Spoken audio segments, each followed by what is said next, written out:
الفيديو ده قررت اعمل فيه حاجه جديده برضو عن اللي بعمله كل مره. قررت ان انا اعمل زي سيريز او كذا فيديو اتكلم فيهم عن التشريح والاناتومي بتاع كل عضله في الجسم، واقول بعدها ايه التمارين اللي ممكن تعملها عشان تعمل كل حاجه حسب الاكشن بتاع العضله بالظبط او اللي العضله المفروض تعمله.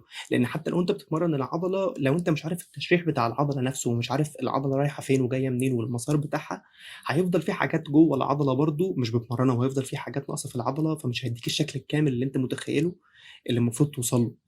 حتى لو الفرق ده مش هيبقى كبير، بس هيفرق معاك في شكل العضله، وهيفرق معاك في الباور نفسه او القوه بتاعت العضله نفسها.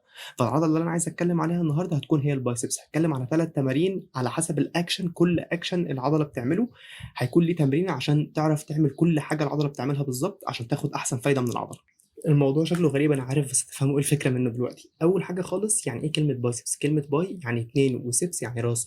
يعني هي العضله مش خارجه من مكان واحد، هي العضله ليها راسين، فهي خارجه من مكانين مختلفين. وده كل مكان فيهم يعني بيخلي الاكشن او اللي العضله ممكن تعمله يختلف. فعايز اركز على 3 اماكن بالظبط. اول حاجه خالص، لو انا شديت البايسبس هيبقى فيه هنا زي حفره او زي خرم.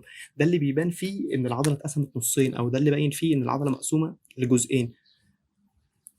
اول حاجه بقى خالص، الجزء الاسود من العضله. الجزء الاسود اللي هو ناحيه جسمي ده اسمه الشورت هيد، الراس القصيره من العضله. المكان ده خارج منين؟ خارج من عظمه في الكتف هنا. فاللي هو لو انا وصلت الخيط ده، هيبقى هو بالظبط ده المسار بتاع العضله. الجزء القصير من العضله الشورت هيد هي مقسومه بالنص، ده النص القصير منها الشورت هيد منها. بالنسبه للجزء التاني بقى اللي بره، الجزء الابيض ده اللي هو اللونج هيد. دي خارجه منين؟ دي خارجه من الكتف من فوق. المكان الاصفر ده هي خارجه من الكتف من فوق. لو انا نزلت برضو على المسار بتاعها هتنزل هما الاثنين، هينزلوا مع بعض، وهينزلوا هما الاثنين يتجمعوا في نفس المكان لحد ما هينزلوا هما الاثنين. يبقى دي اول نقطه خالص، ان هي طالعه الشورت هيد الراس القصيره طالعه من الكتف من هنا، واللونج هيد الراس الطويله طالعه من الكتف من فوق.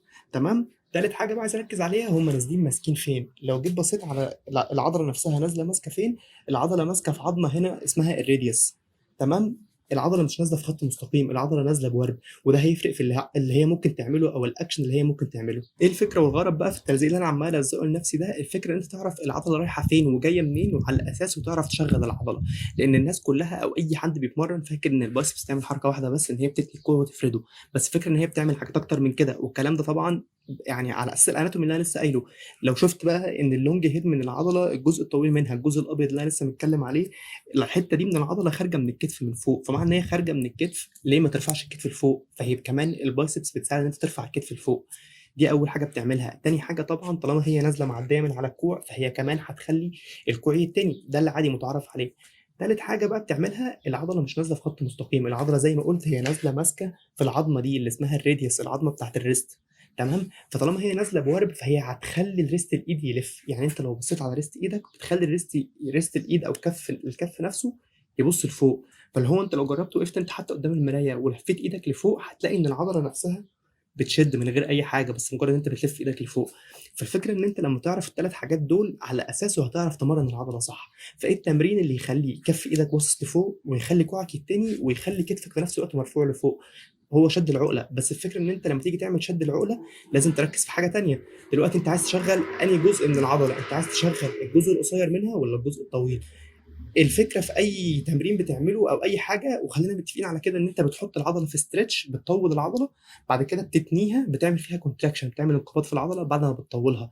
تمام. طيب دلوقتي لو انا عايز اعمل ستريتش على جزء معين من العضله، ويفترض ان هو الشورت هيد الجزء الاسود اللي جوه، زي ما قلت هي خارجه من هنا ونازله المسار بتاعها اهو. طب لو انا عايز اطولها هعمل ايه؟ افتح ايدي لبره.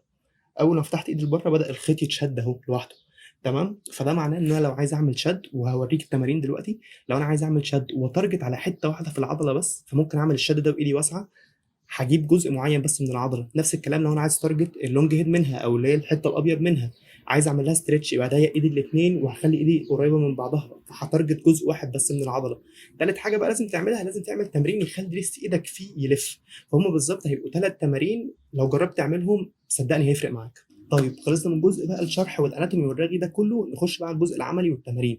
اول تمرين عايز اتكلم عليه هيكون هو اللي انا النقطه اللي انا قلت عليها، ان هو تلف كف ايدك لفوق وتعمل الاكشن ده من العضله. تمام. وبرضه هقول لك ازاي تعمل التمرين ده لو انت اول مره تبدا تمرين مش عارف تعمل الموضوع ده خالص، ولو انت متعود تتمرن كتير ومتعود على الموضوع ده.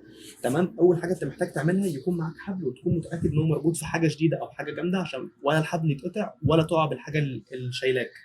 تمام. اول حاجه خالص انت محتاج تعملها لو انت مبتدئ، كل ما هتبقى معدول او كل ما هيبقى جسمك معدول كل ما التمرين هيبقى اسهل. لو عايز تصعب التمرين ابدا انزل بجسمك لتحت، كل ما هتنزل وتوطي بجسمك لتحت كل ما التمرين هيبقى اصعب. تمام. التمرين بقى بيتعمل ازاي، والفكره اللي انا بقول عليها في الحته اللي انا اتكلمت عليها دي، وانت اول لما تيجي تبدا التمرين لازم كف ايدك يبقى باص لتحت. تمام. اول لما كف ايدك يبقى باص تحت تبدا تعمل التمرين، لف ريست ايدك لفوق وشد.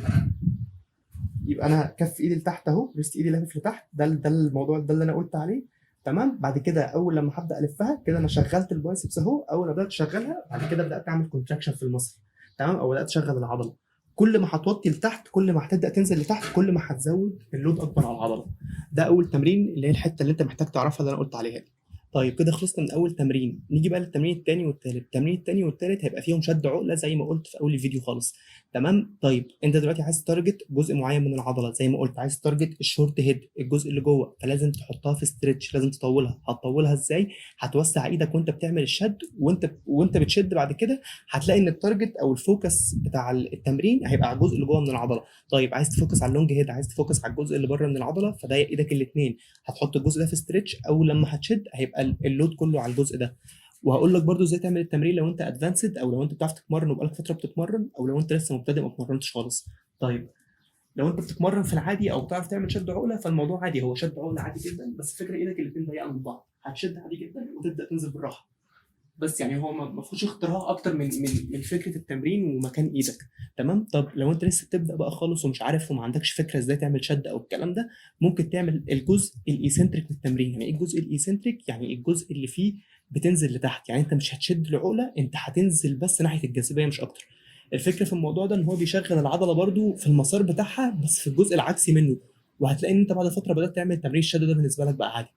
فكل اللي انت محتاجه يكون عندك العقله في مكان قصير او تكون العقله قصيره بالنسبه لك، وكل اللي هتعمله ان انت هتنط لفوق لمكان الشد، هتنط مش هتشد العقله، وتبدا تنزل بالراحه على قد ما تقدر، بالراحه بالراحه بالراحه. كل ما نزلت بالراحه كل ما هتزود اللود والعضله ممكن تتحمله. بعد كده تبدا تكرر الموضوع ده، تنط لفوق بعد كده تبدا تنزل بالراحه بالراحه جدا على قد ما تقدر على قد ما تقدر. كل ما نزلت بالراحه كل ما الفايده هتبقى اكتر، وكل ما هتلاقي ان التمرين بقى متعب جدا. الفكره في التمارين دي عامه، او الفكره في الموضوع ده اللي هو انت لما تيجي تعمل شد، يعني انا لما عملت شد ايد ضيقه ما قلتش انا حسيت في اللونج هيد دراع شد، لا الفكره البايسبس كلها شدت، بس في الفانكشن نفسه او في التمرين نفسه لا، العضله نفسها بتشتغل في مسار مختلف. فاللي هو انا لما ضيقت ايدي انا جبت حته مختلفه من العضله بس اللي هو ما حسيتش بيها، بس اللي هو في نفس الوقت هتلاقي ان شكلها اتغير، وتلاقي شكل العضله نفسه بيتغير معاك. تمام. فجرب اعمل التمارين دي وزودها في تمرينه البايسبس بتاعتك العاديه. يعني جرب اعمل الثلاث تمارين دول 3 مجاميع مثلا او 4 مجاميع من 10 ل 15 عده او من 10 ل 12 عده. جرب زودهم، مش هيعملوا حاجه معاك في التمرين زياده. وشوف بعد 3 اسابيع او شهر شكل ايدك نفسه او شكل البايسبس بقى عامل ازاي، هيتغير ولا لا. وشوف الموضوع اللي انا بقوله ده هيكون صح ولا غلط.